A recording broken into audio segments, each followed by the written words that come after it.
Bring that down, cue it up, and there I am.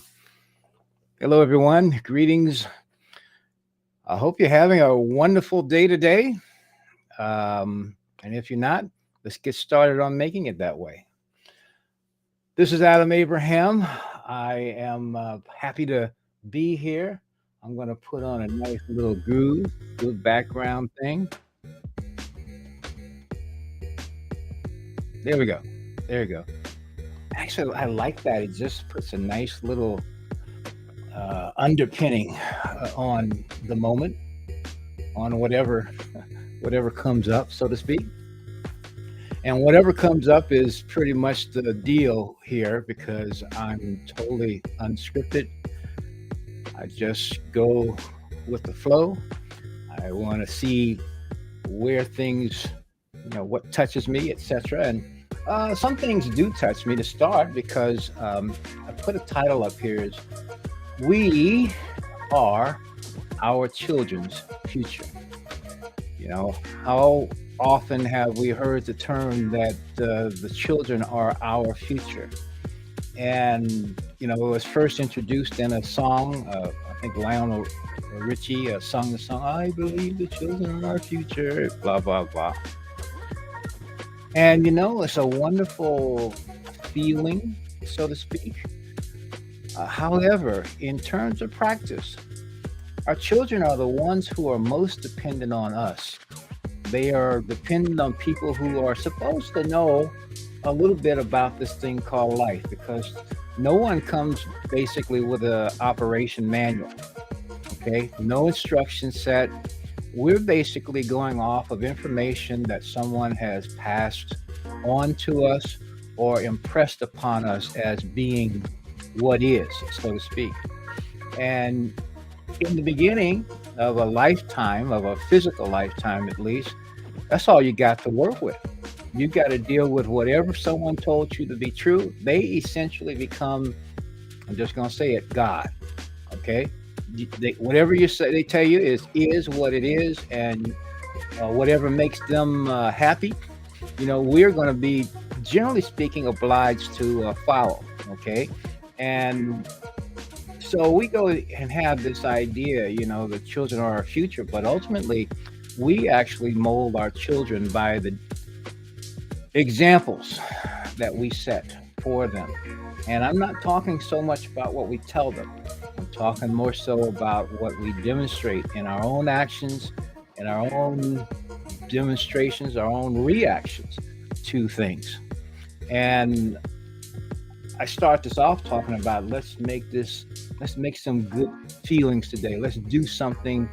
If the day is not going that well, let's make it feel better before we leave, because ultimately we are being, I want to say, in many respects, humanity is being led down a primrose path in the sense that you got your major influencers who are telling you this is the way things are. They're giving you your opinions or their opinions, okay? They're not really asking for yours. They're giving you their ideas about the future. They're giving you their opinions about the present. And their opinions about the present, about what needs to be done in the present, is generally skewed in some direction that will benefit them. It is rarely, not I say skewed, it's rarely in a direction that actually benefits you. If it benefits them, they're okay with it. If it benefits you and not benefit them too, you're generally speaking not going to get much support from that. And that's been the way for a long time. It's not something that is, this is not a recent activity. But ultimately, once you start seeing that is the way things are, it starts to influence how you go about doing things and to what extent do you shift the narrative, so to speak. And so, starting off, I said that uh, the children are our future. We've put those types of ideas out, but in all actuality, we are our children's futures. What we do is what changes the narratives. If we have to wait for the children to come up and be indoctrinated with more and more stuff, okay, to the point where they are wanting to be followed, but they don't know how blind they are themselves. And we have people right now that want to be followed, not knowing what they are blind, they themselves are blind to. And the point basically is that this is how you get blind leading the blind syndrome. No one wants to lead. The ones who do want to lead don't have the humility to realize they don't know it all. And they don't even have, I'd say, even the humility to care so much about someone other than themselves. Okay. Yeah, it's good to care about yourself. We want people to care about yourself because, in many, many ways, people are, in fact, I say, dissuaded from doing so. Okay. But that's part of the problem, too. Okay. We have to begin to care about ourselves. We have to raise our own uh, feelings, our own spirits, if you will. And we have to be inspired not by something when someone is trying to tell you how bad things are or how bad things are going to be. There's not there's something else. And if they're not telling you something else, but you're feeling that there is something else, well, then that something else is what needs to be given birth to. And if you're feeling it, if you're seeing a way to go about doing it and making it part of your reality, that is how your future changes. But as more people do that, that is how their future changes too. And eventually, that's how the consciousness of humanity changes. It's going to happen by people following their hearts and not necessarily their quote unquote misleaders, I'll call them. Okay. So, yesterday, I was, I gave a little sneak peek into we talked about consciousness a little bit because consciousness is involved with everything, every experience that we have, every experience that we have. I'm talking about awakened and asleep, uh, on this plane and others. It's all related to consciousness. And another term would be sentient because we are sentient beings. We are beings who for whom and through whom this there's a thread of something called life that comes through us. It's something that is intelligent, and we are in fact intelligent beings. Except that here in this world, in this particular station at this point in time, it's kind of like we're taking a vacation from it.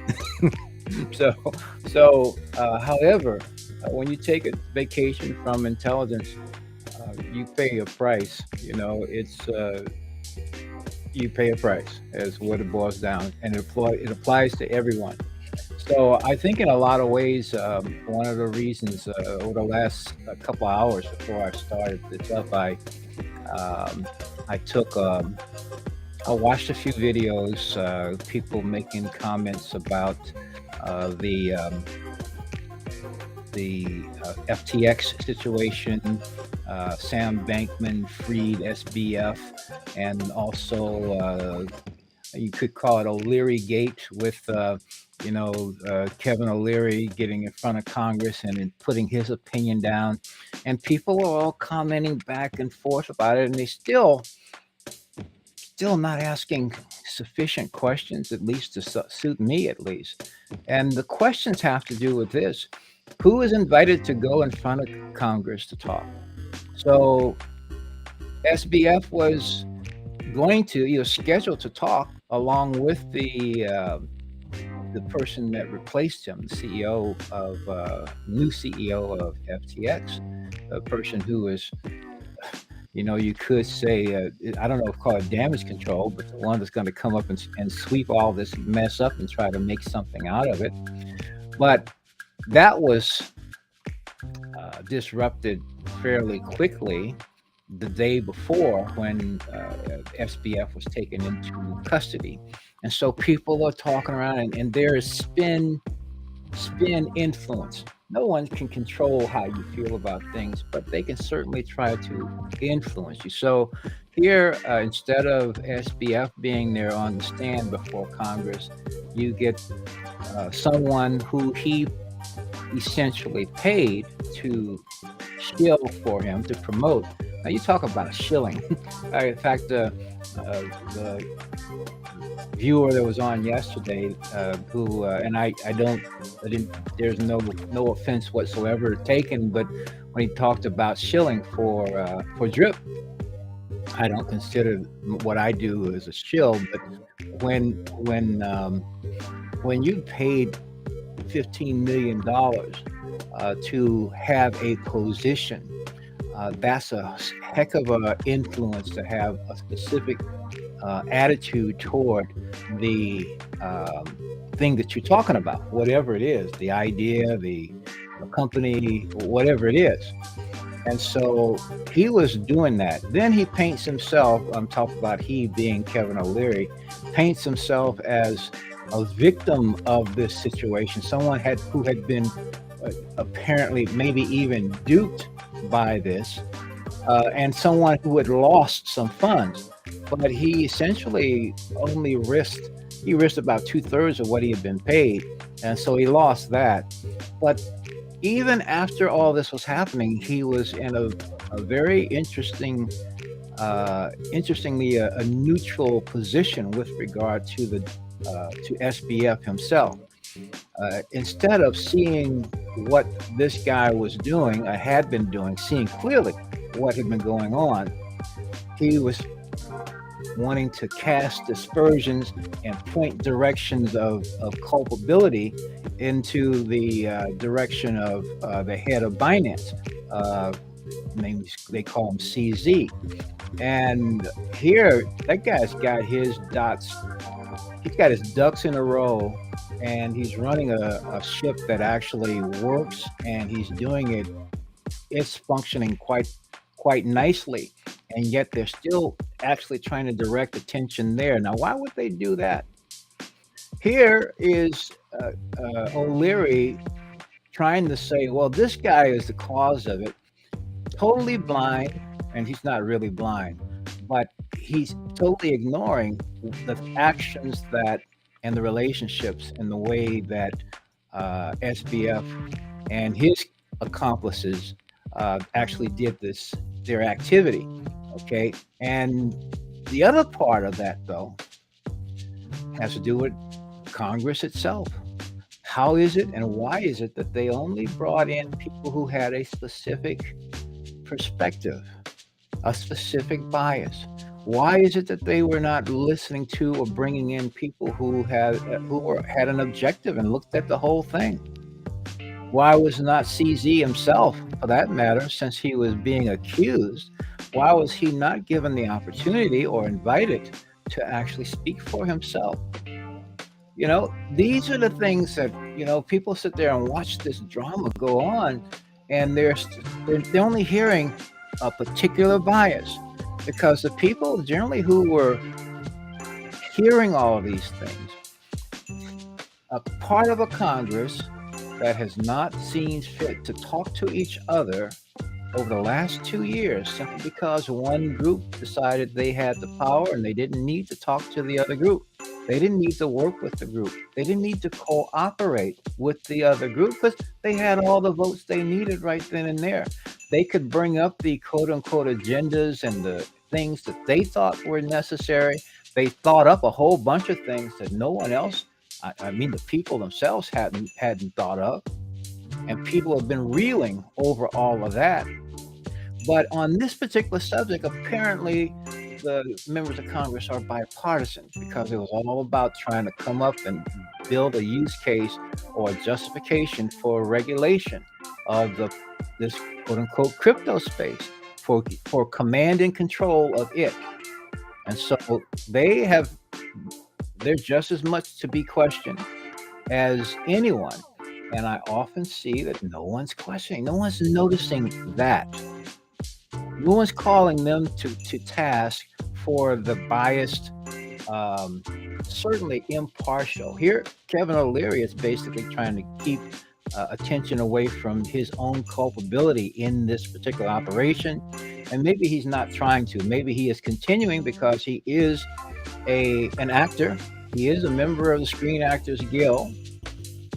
And so, because he is, perhaps maybe he's simply doing his performance there. We are a society where it's truth that has gotten to a place where truth is really not important.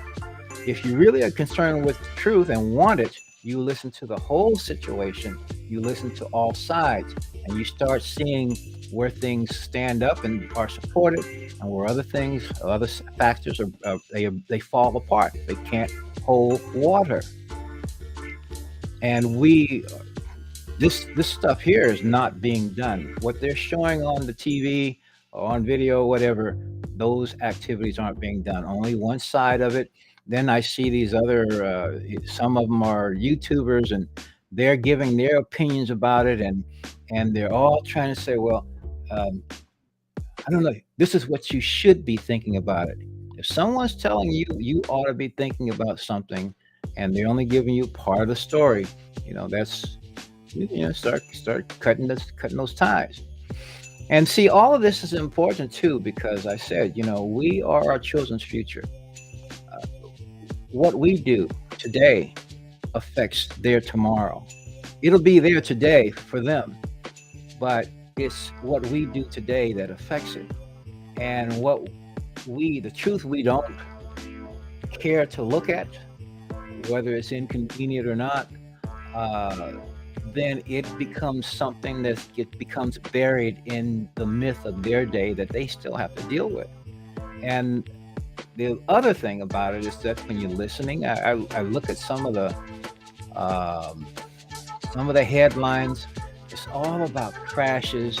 It's all about bubbles. It's all about something else that's about to collapse. It's all about that. And again, if that's all you're getting day in and day out, and you're not feeding something else inside you that provides something else, we talk about serenity, we talk about harmony, we talk about, uh, yeah, I remember when the word gay meant something else, but gaiety, so to speak, I will use it still because it's about feeling good. And that is that applies to anyone who chooses to have that frame of mind and have that openness of heart to do so. And the thing about it is that if most people are seeing the negative, and see, they're talking about negative about something that's coming. Everyone that, these folks are like, they're the experts. They're the expert in what's going to happen in the future. Why? Because they've been steeped on what happened in the past, but they don't see what's going on right now, and they don't know how to deal with it. They don't have the tools in place for dealing with the now. The now is the only place we can change things, and that has always applied. It always will apply. And so one of the things I think that even has me talking more or getting on and deciding I'm going to just start spouting out my little 2 cents in the situation. I used to think it was 25 cents, but sometimes it's $1's worth. But ultimately, to start saying something, is start putting a perspective out, and it's up for you to decide if it means something to you. Because ultimately, as I see things now, we are the power. We have the ability to change things. We have always had the ability. We always will have it. Now, having free will, that also means we are free to be blind to the power. We are free to dismiss or disbelieve. But a lot of that is also a function of social momentum. Okay, the momentum of behavior, the momentum of our thinking. Because you come into this world, you're hit with a whole bunch of trauma if you come into a Western society. Okay, I did. I mean, I was born. I got born. I came into this world through in Chicago, so that was my portal. Okay, my mom gave birth to me in Chicago, and that was pretty traumatic for her and for me. Apparently, I think a 36-hour labor and forceps. They had to actually grab my head with something and finally yank it out. My mom is so funny. When I started shaving my head, this is 20 some odd years ago now, but when I started shaving my head, um, I had this surgery on my jaw and stuff like that, and so I started wearing a beard all the time, and I cut my hair. And so the first time my mom saw a picture of me that I'd taken with my head shaven, she didn't know who it was at first. She looked at it and looked at it, and then finally, oh, that's you. Okay. And the thing about it was, then she looked at it some more and looked at it some more. And it's like this relief came across her because she looked at my head and it was okay. And what I did not know at the time is that when they use those forceps in completing that birthing process, I apparently had an egg-shaped head. And she said that she used to spend days and days and days, or time and time and time, just trying to shape that head back so it looked normal. I didn't look like an egghead, so to speak. And then the hair grew over, but you know something? It's like she carried that anxiety for many, many years. Not even knowing it. That was a weight that she put on herself because of all that. And only when she saw she saw my head and yeah, that the same people and they look okay now. She let it go. This is kind of fun. And yet, in so many ways, that's the way we do things. There are many, many traumas that we carry in our lives, oftentimes having been put down into our unconscious or someplace that are still functioning until such time that we do something or become something in some kind of way that we let go of those things and we no longer carry the weight. And so what we can do for our children is actually to liberate ourselves and create new habits today that will still be living, that they can be modeled. We can model for them. We model for ourselves by doing, but in so doing, they then begin to emulate those things too, as we start doing things that are more productive in a beneficial way for us. Things that we can do that are productive for ourselves will actually serve to benefit us and to cause us to prosper, even even if someone else has some other points of view. But if someone else has another point of view and we don't speak up our own, and more so if we don't live our own, then what else is there to do? You know, the one who speaks up, uh, it's not just the one who speaks up. It's also the ones who have something else who stay silent. Now, the reasons for the silence is another story. That also is habit. And as I have been doing these talks on on well, not that, oh, I gotta say this. As I've talked about co-op crowd and the cooperative system that it does, I do that for a reason as well because I see now that our experience system, our education system, our medical system, our political system, our system of even our entertainment systems, they're all adversarial in their nature. They are all polarizing in their nature. And so, adversarialness, polarization, combativeness, not to talk about military. Just yesterday, Congress passed a military budget, a $858 billion military budget. Now, here's a country that's $31 trillion in debt, but they have set up, and that's just the amount, $858 billion in defense, as they call it. But what defending are they doing? They've been using it to, I'll say, to offend more so than anything else.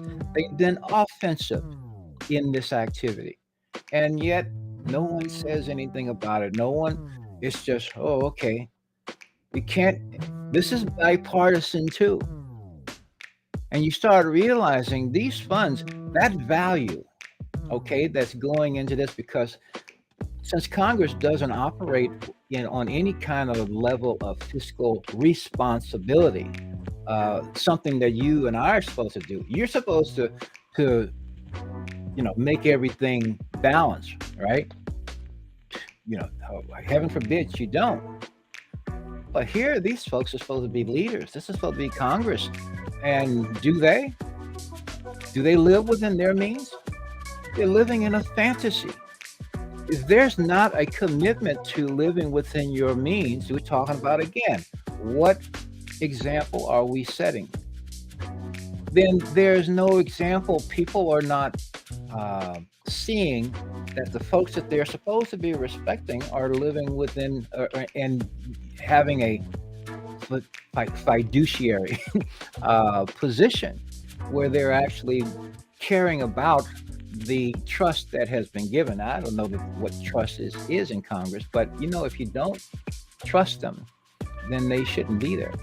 You should have people present that you do trust in, and their trust should be a function of the activity that they have done, the demonstrations that they made, and that includes the vision and the examples that they have set. And so these are reasons to seek something else. These are reasons to have a different vision of not just today, but of tomorrow. But the way to get to that vision of tomorrow starts here. It starts today. It starts in the here and now. And so I started this talking. One of I remember, I think your name was Jonathan, the fellow that assuming that he'll see this at some point in time, was talking about DRIP and the DRIP network and the experience that I had there. And he said that he had shown this that video to a lot of people that he knew who were themselves in the same, they were boomers like myself, so to speak. And the point basically is that I started talking about CoopCrowd, which is a cooperative-based system, and it is one that actually can allow people to do something else that we have not been accustomed to doing, and that is to build, well, two things: to build our own value, a store of value, irrespective of what we've been trained and we've been accustomed to doing for most of our lives and for generations. We're accustomed to exchanging hours and time for paychecks and or what is it? Something about and the authorities. It's always been you're exchanging teachers for bosses. So it's always someone else that you're reaching out to. It's always someone else you got to listen to. It's always something else you got to obey. Someone else to tell you what you ought to be thinking, what you ought to be doing, what's right and what's wrong. And excuse me, all of those people are basically doing what they have been told to do. They have been passing on the same traits. And what has not happened is that people have not nurtured a confidence within themselves, a love for themselves. When you say to love yourself, it doesn't mean you don't love anyone else.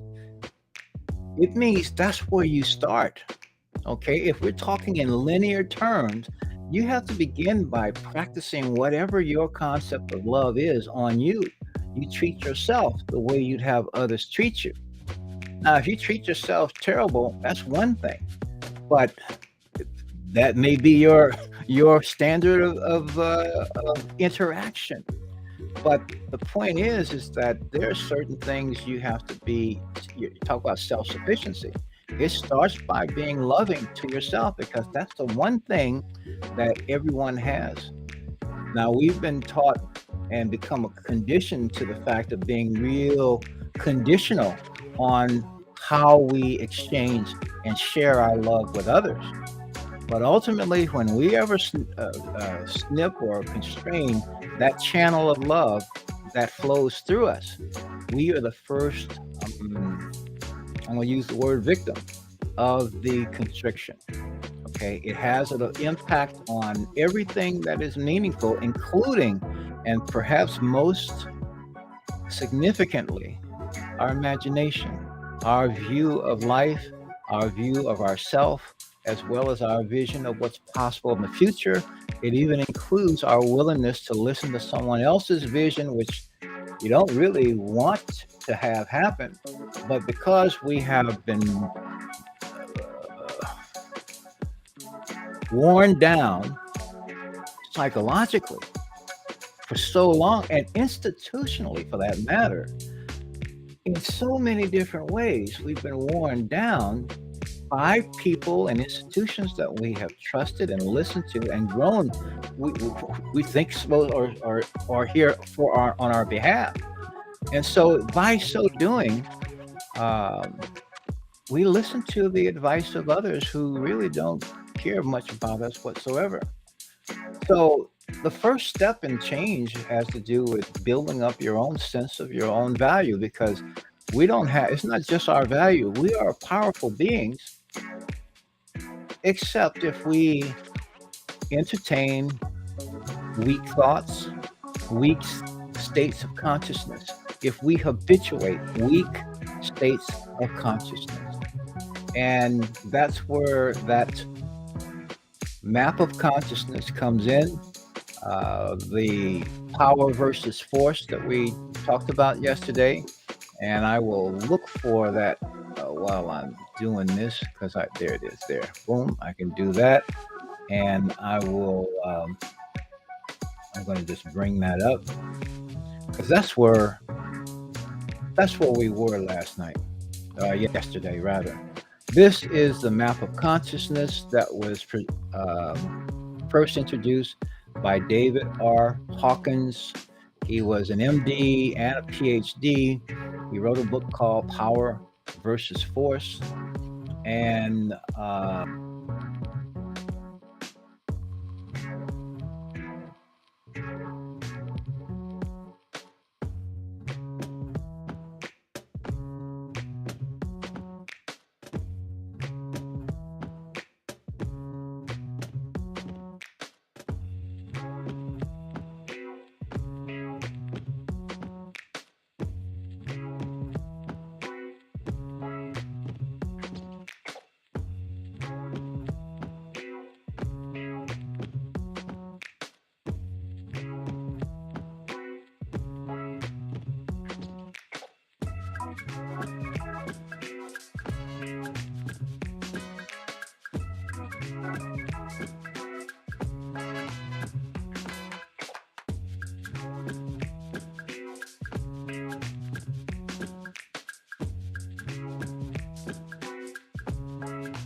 my music off.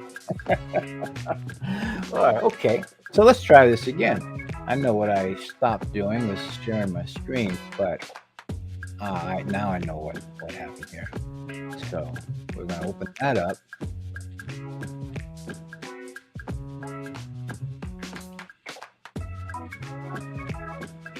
And then I'm going to bring this over once it starts. And we're going to take a look at the map of consciousness itself, the immersive map of consciousness. It's opening up right now. And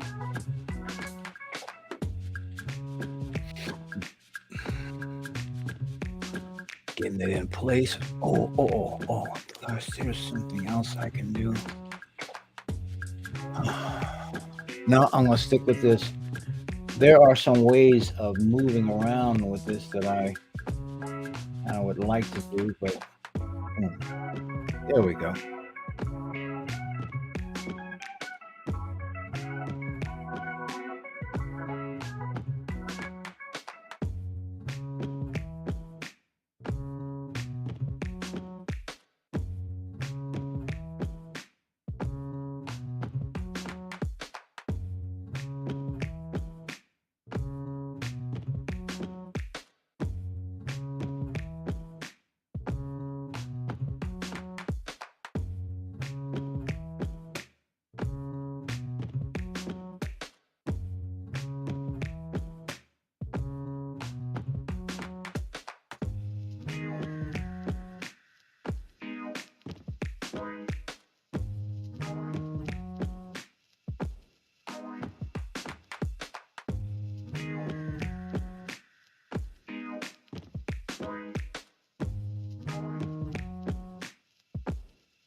so well, and that would be really a place to go.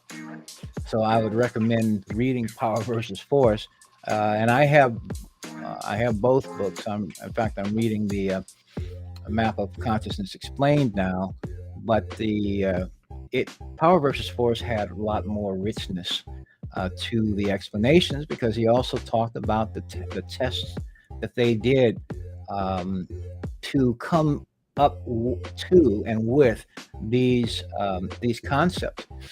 One of the things that you can do because of this map of consciousness and this scale is you can using applied kinesiology, and you can also do this with a pendulum.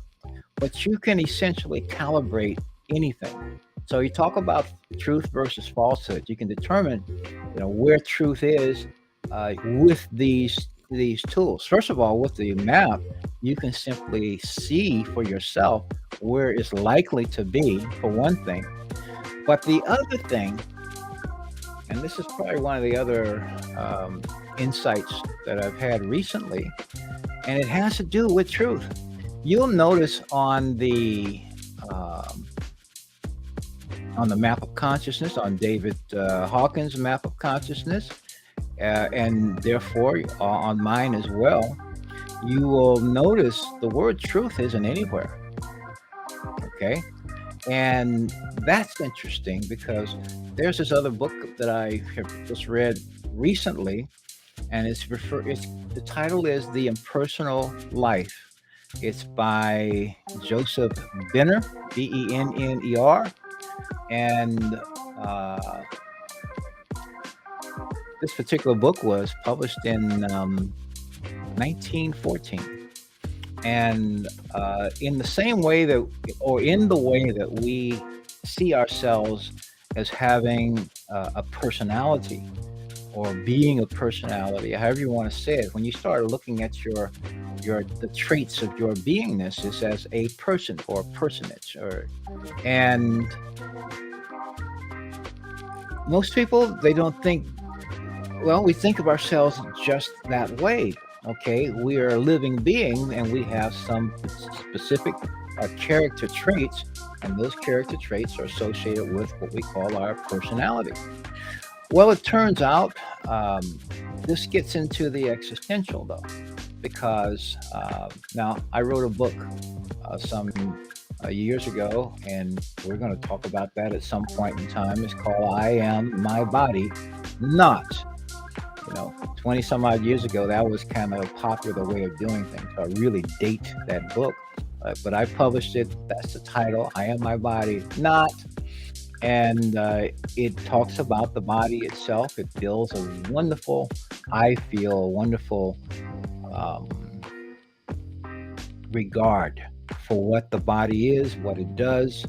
It helps to build a respect for it. But at the same time, it also makes it clear that as respectful as we ought to be, as protective as we ought to be about it, and then with the care that we should offer to it, etc. It's not who we are. The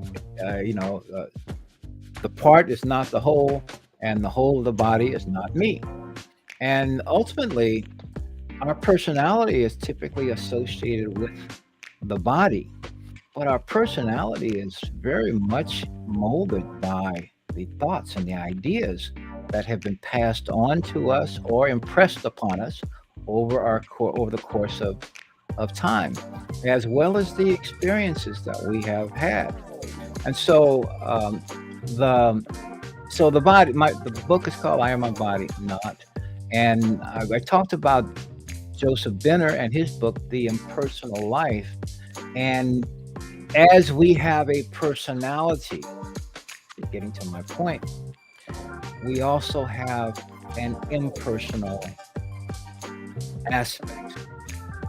And it's the impersonal aspect that is one with everyone, with everything. Some people refer to it as the Christ consciousness, the Christ self. Some people call it the higher self. Some people refer to it as God. But essentially, we, not just humans, all life, all that exists, all existence. That means all our cells, uh, uh, the microbes, all the way down to every electron has an impersonal aspect within it and behind it. And so, what is truth? Where is truth to be found?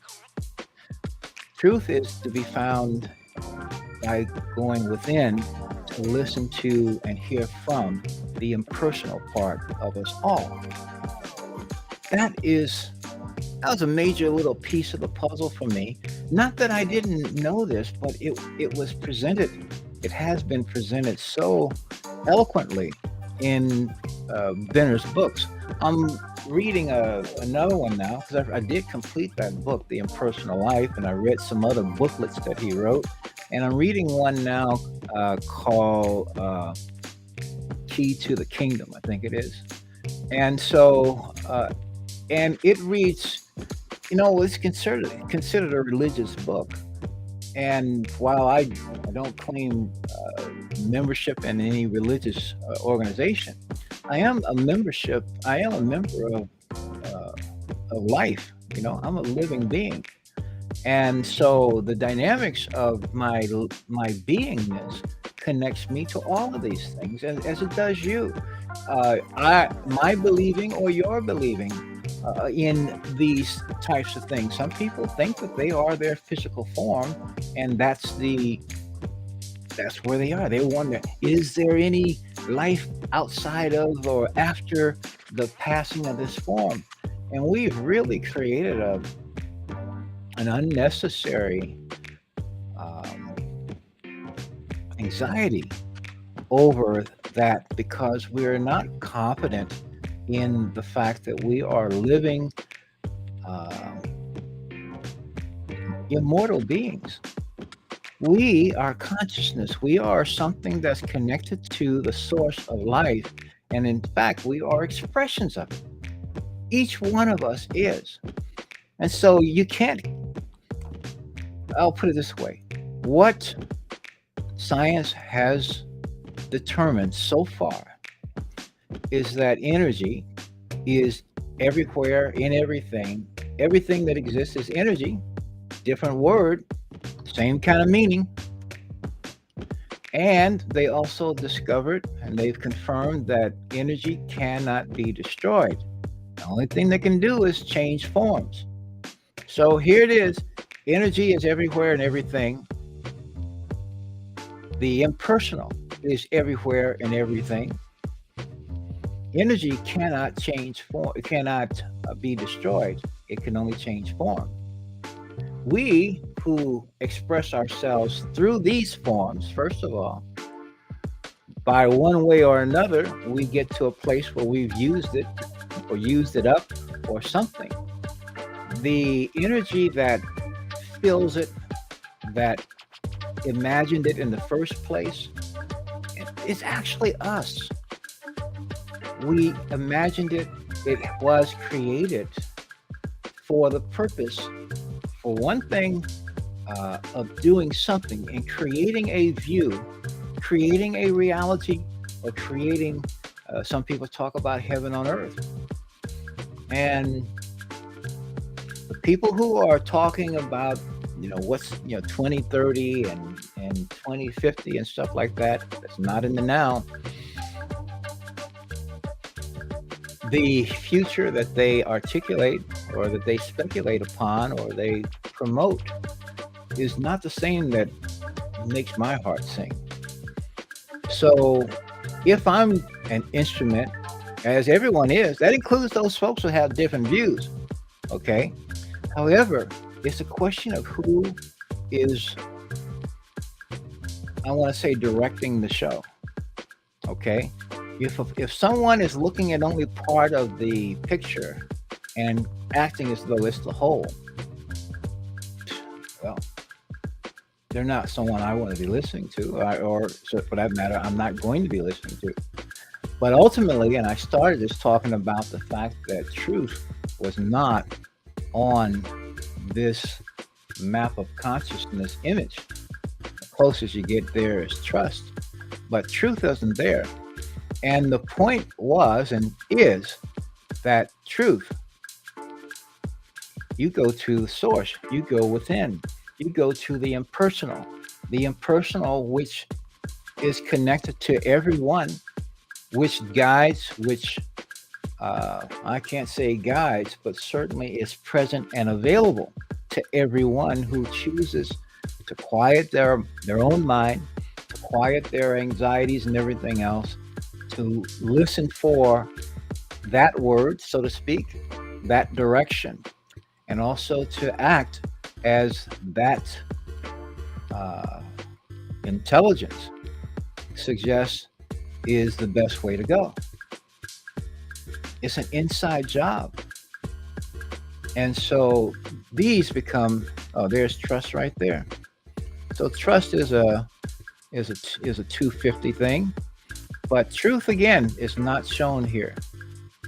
Truth, all this is where it all comes from. But the power, if you say I am afraid, I am angry, etc., and you spend a whole bunch of time being afraid and being angry, then your energy is going to be down here. And see, this is one of the places where the value question, the assets question, the issues, the income question, okay, the flow, what comes back to you. If we're in a habit of giving our energy and our thought to ideas that are negative, then our consciousness is going to be in this range. Fear is 100. So in order to change that, you've got to exercise courage. Even if you're in fear, courage is the step to reach to the channel to turn to, okay, to step and bring your consciousness out of where it was, for one thing, and closer to where you want it to be. And so the point is, everything, if these are habits of thinking, shame, guilt, apathy, grief is actually below fear. When someone passes, when someone finishes their journey here on this planet, and it's so commonplace to be in grief and in anguish and in sadness, etc. And for who? For one thing, if we know when we know that we experience a continuum, that no death, quote unquote, has actually happened, a change has occurred. But that's not a bad thing, okay? When if the body, if you've used the body up, if you've abused it, you've broken it, whatever you've done, you know, and it's time for a shift or a change, then the question is, how have you lived your life? What what what feelings do you take? Do you have, and do you take with you? Because love is the only feeling, it's not the only one. I guess, really, frankly, all of these are consciousness raising. Quite frankly, I used to say that when you are making a loving decision, you are actually expanding your consciousness, and that is a fact. Okay, but it turns out, when I look at this map of consciousness, I realize that when you actually, even depending on where you're starting from, if you're choosing courage, you're expanding your consciousness. You are discombobulating the discombobulation. Okay, this is some of the things that I've added in the this immersive one, because in the book Power versus Force, they talk about attractor fields, essentially, that we attract experiences to us. And that could be applied to everything, okay? In the sense of whatever experience that we're having is one of attraction. But I chose to give another aspect here, and I call them repulsor fields. Now that definitely involves a probably a judgment about this, but essentially, our experiences are a function of like attracting like, and and with that in mind, I think I may actually change this to be just simply attractive fields too, because that is all they talk about in the book. But the point basically is that if you're having a crappy life, crappy day, or whatever, and it's a habit, part of your story, then it's something that you're attracting. Now, from a repulsor standpoint, what's being repulsed are the things that you probably would love to see happen, the life you want to live, the dreams that you are wishing were yours to have, to manifest. So people talk about the law of attraction. Well, when you start realizing that every experience is a, a process, a result of attraction, then it's not about getting what you want. It's about accepting what you got, first of all, and then choosing to use your thoughts differently, use your powers consciously, and use your mind, your heart to actually put out what you want to come in.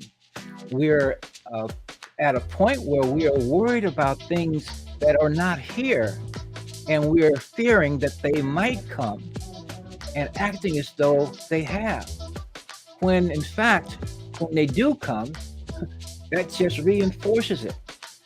But the truth is, how you actually change things is doing the exact same thing, except for something you want to have happen.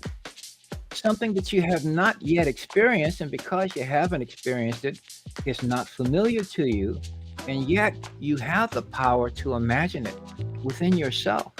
That's that's where the future that you want to manifest is. That's where the future that you want for your children, for our children, is.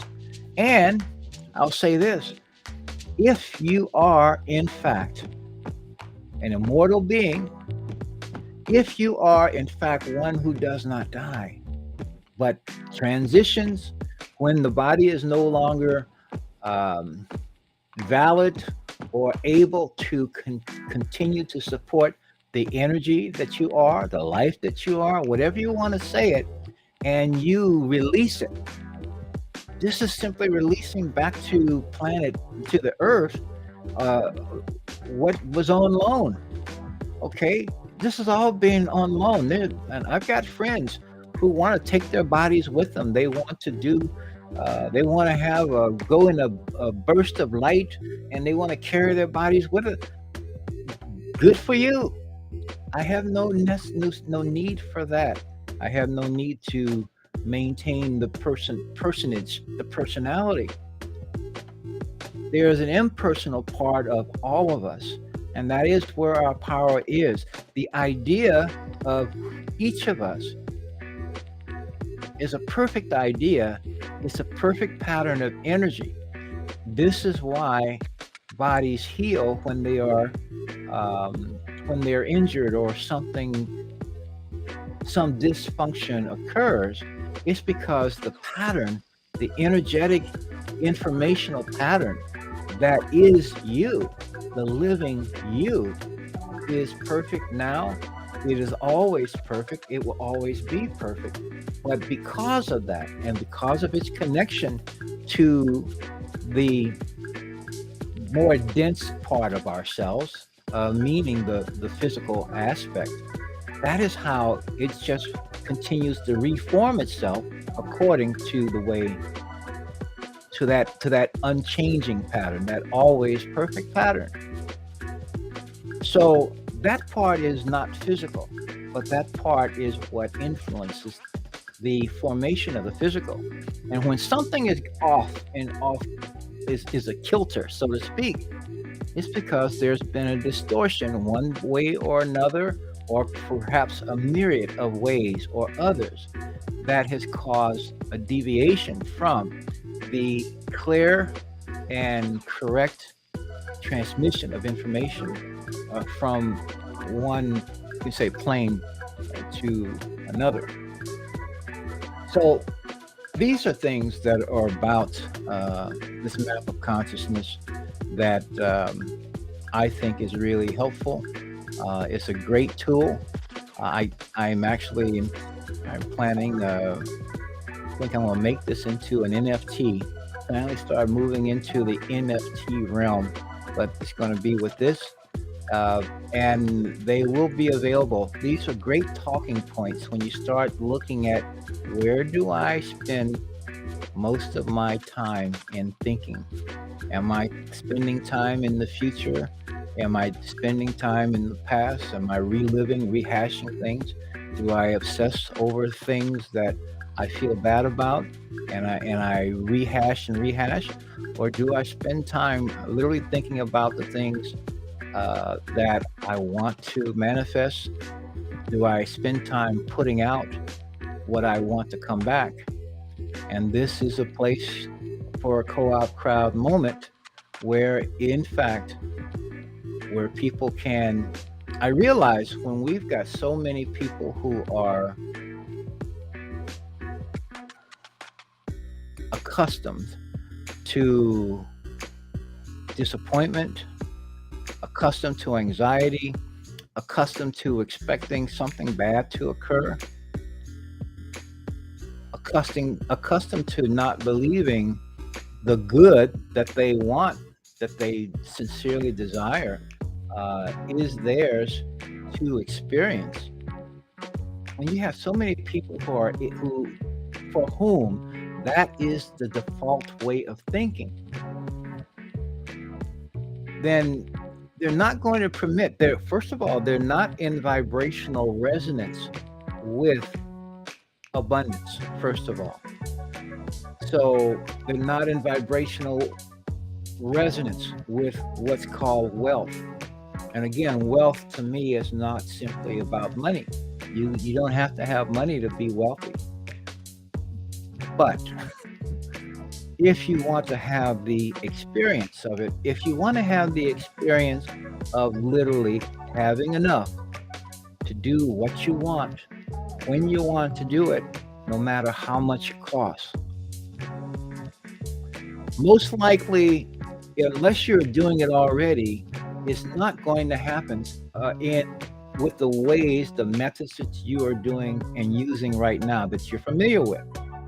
And so you got the option to start putting your dreams aside, maybe to another lifetime, or if you, or just for simply forgetting about them, which is going to make people sad. There are a lot of reasons why people are sad and dejected. Okay. Oftentimes they start seeing how they trusted others and other plans and other visions, and they put their time, they put their effort out and everything else. And one, thanklessly, okay, people didn't appreciate what they did. And when those folks got what they wanted from them, they kicked them to the curb. We got a whole bunch of people like that in our society, and a whole bunch more that are, uh, you could say a step and a banana peel away from the same thing. How do you change that? One way you can change it is to begin to imagine the world that you want, and that includes abundance and having an abundant life. And in that respect, my concept of it, as I see it or as I feel it, is having as much as you need for whatever you want to do right now. Okay, and it doesn't matter how much it is, and also an ongoing flow of it. And that is something that can be done. It can be facilitated with Co-op Crowd, the platform basically that uses the principle of cooperation for people to literally build a um, let us say a store of value that they can actually use. The funds are available to you, and it requires the amount that you put in is just a small amount compared to investment programs of all shapes and sizes. It gives you, frankly, a way to heal something in your psyche. Okay, in a ways of speaking that in this case only only money will allow, because we spent so much time seeking, and it's been something that's been either out of our reach, or it's been something that there's been pressure put on. But we've gotten to a place, you got the choice to explain your way out of the commitments that you make with excuses and stuff. And I've done it, certainly done it in my life. And my point is continuing to reduce all of that. But in addition to that, the other way of dealing with it is to just simply have enough, as much as you need, whenever you need it. And this can be done with CoopCrowd. So I have in the description is my link for joining CoopCrowd. I certainly invite you to do it, because all you do is you fund it with either $100 or $400. And this is after you join. You got to join first, needless to say. And you click on that, and you will actually put your information in. Well, in this case, you won't have to.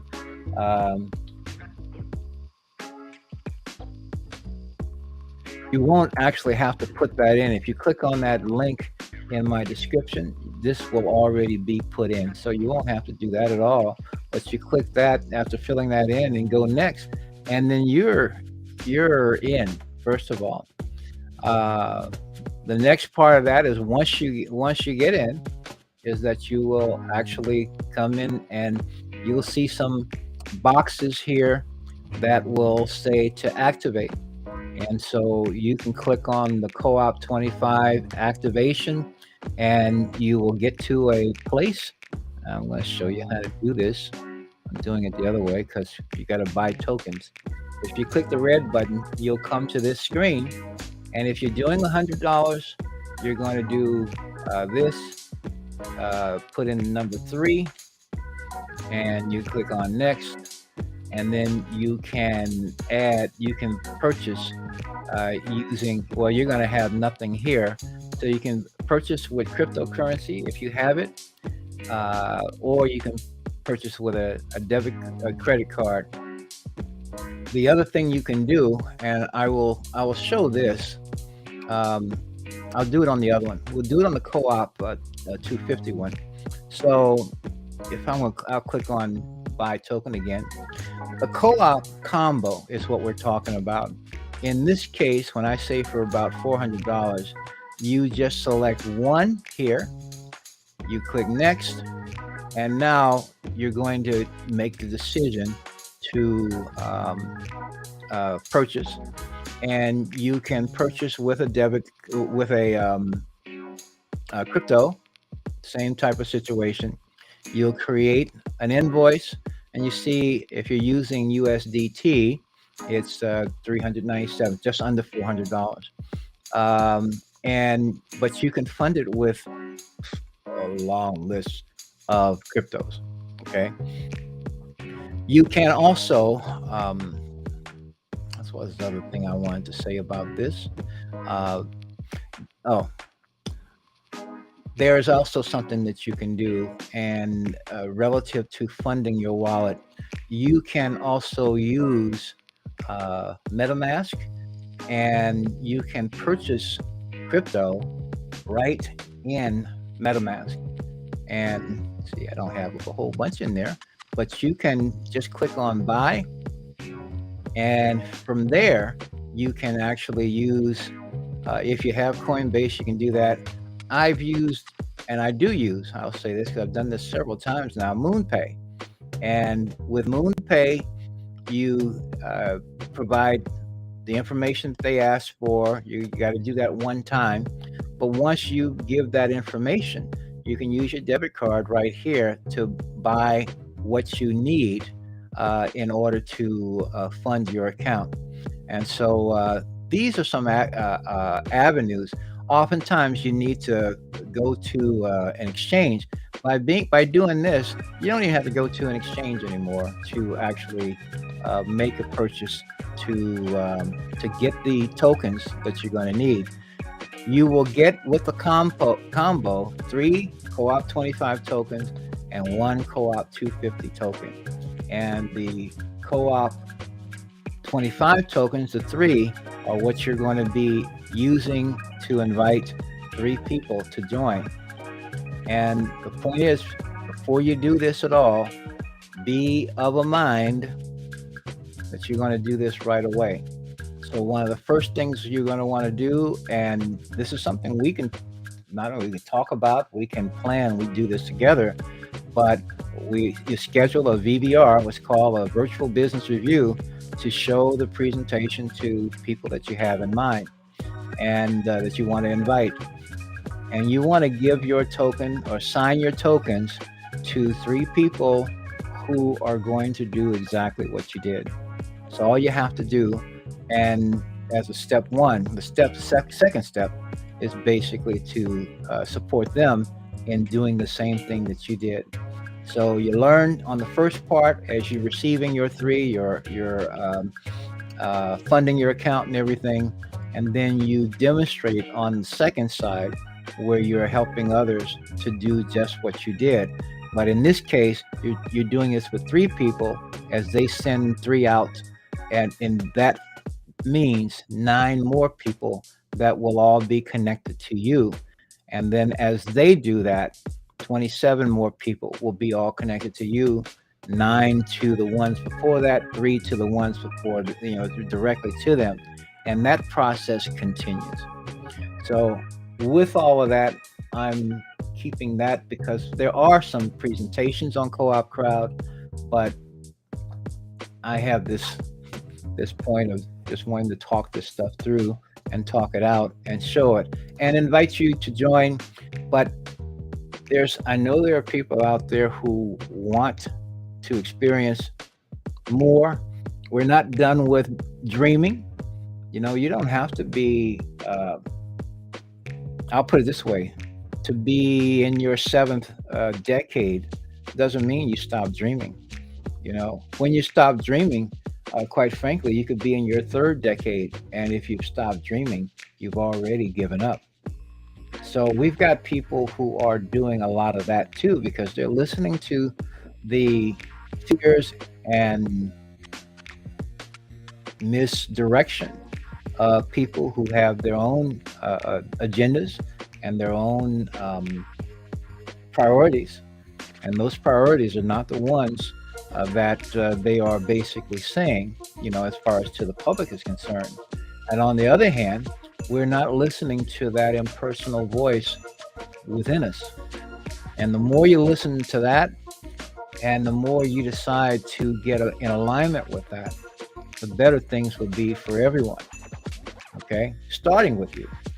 So at any rate, I think I've said what I have to say, and I'm at 80 minutes at this point. Well, maybe at some point in time I'll be able to do this in 10 minutes. But the one thing I will say and share, I'm going to put some more product of my programming up. I put up one of my Talk for Food podcasts yesterday on SoundCloud, and this is with Dr. Stephen A. Ross of the World Research Foundation. I did this in 2010, and it was a cool experience. I enjoyed talking with him.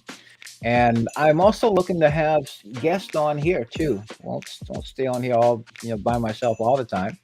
But I have over 200 Talk for Food programs, and I have probably another 200-300 other videos that I've done that came off of YouTube. I had 600 videos on YouTube when they took it down in 2019 because I had some non-narrative ways of looking at things, but nonetheless, they're going to find homes again. So I'll be starting to do that again as well.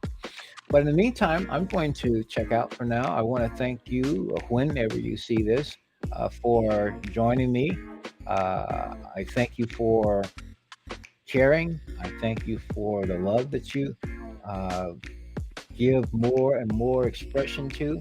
I had, where is it? Where is it? Oh, I know what it is. I'm, I can put this up just before I go out. Where's go the background overlay? There it is. Boom. Boo, good feeling. There you go. So I was going to put that up there a long time ago. See, I forgot about it. But nonetheless, thank you so much for joining me. Thank you much for watching. And until next time, I wish you peace, prosperity, health, well-being, and good groove. And I love you all.